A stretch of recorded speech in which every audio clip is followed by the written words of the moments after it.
O filme do Venom já foi lançado e muita gente ficou decepcionada porque o personagem tá bem diferente do que a gente conhece nos quadrinhos. Mas será que ele é tão diferente mesmo das HQs? Mas tem umas referências legais que a gente vai falar nesse vídeo. Então antes de começar eu preciso avisar que esse vídeo vai ter spoilers sim do filme, então se você não quer estragar sua experiência cinematográfica, vai conferir a nossa análise que não tem spoiler nenhum. Já aproveita, se inscreve no canal, clica no sininho, deixa aquele like, faz tudo aquilo que você já sabe.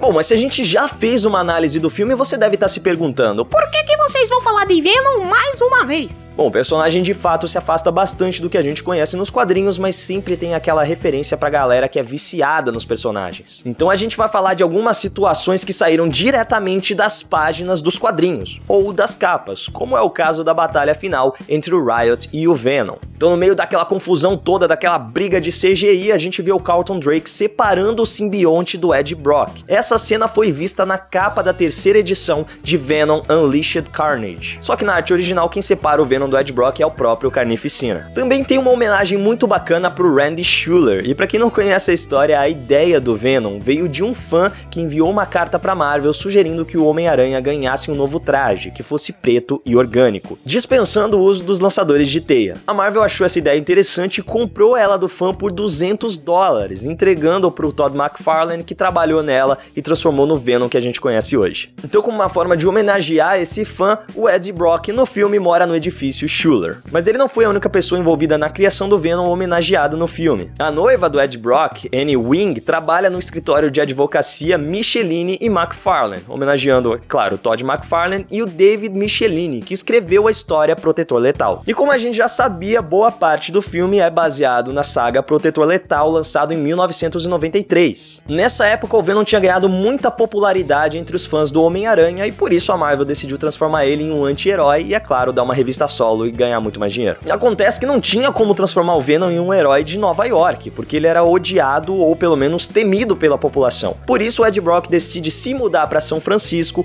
e lá ele começa uma nova vida como super-herói, tentando controlar o Venom. Então toda essa parte da Fundação Vida, do Ed Brock morando em São Francisco, desse dilema entre ele e o Venom, até mesmo aquela cena em que ele devora a cabeça do criminoso, tudo isso é tirado diretamente dos quadrinhos. E nessa cena do mercadinho, em que depois ele devora a cabeça do bandido que tá lá ameaçando a dona do local, a gente tem uma discussão bem divertida entre o Ed Brock e o Venom pede pra comer chocolate. Isso não foi só uma piadinha gratuita, já que nos quadrinhos os simbiontes se alimentam de feniletilamina, que é um hormônio produzido no cérebro humano, mas também ele é encontrado nos chocolates. Viu como esse filme é fiel?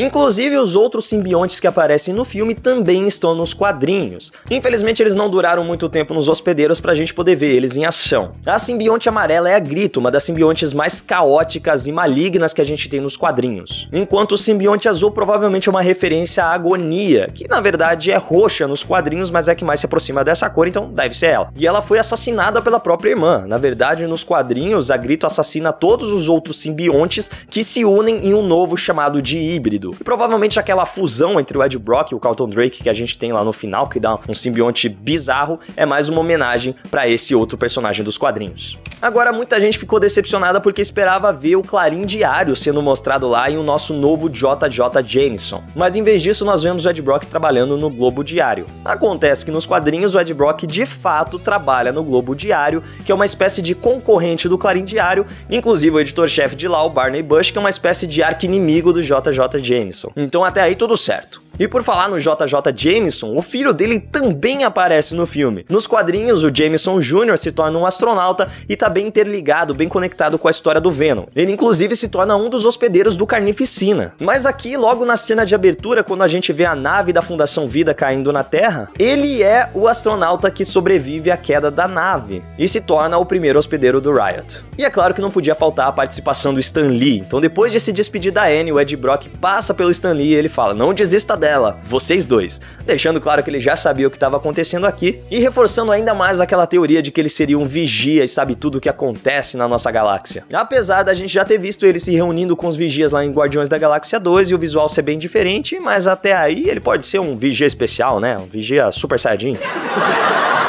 Bom, é claro que se você não gostou do filme, essas referências não consertam as falhas que você pode ter encontrado, mas e aí, você achou interessante? Você daria uma nova chance pra ver se conseguia pegar mais referências ainda? Comenta aí embaixo, já aproveita pra seguir a Legião dos Heróis nas redes sociais e me segue lá também. É isso, Legionários, e que a força esteja com vocês. Sugerindo que o Homem-Garanha. E nessa cena do mercadinho, que depois ele devora a cabeça do bandido, que tá lá ameaçando a dona do bandido. E pra quem não conhece a história, a ideia do Venom veio de um bandido. E pra quem não conhece a história do Homem-Garanha. Mas ele não foi o Homem... Sugerindo que o Homem-Garanha. Que depois ele devora a cabeça do bandido, que tá lá ameaçando a dona... O Homem-Garanha.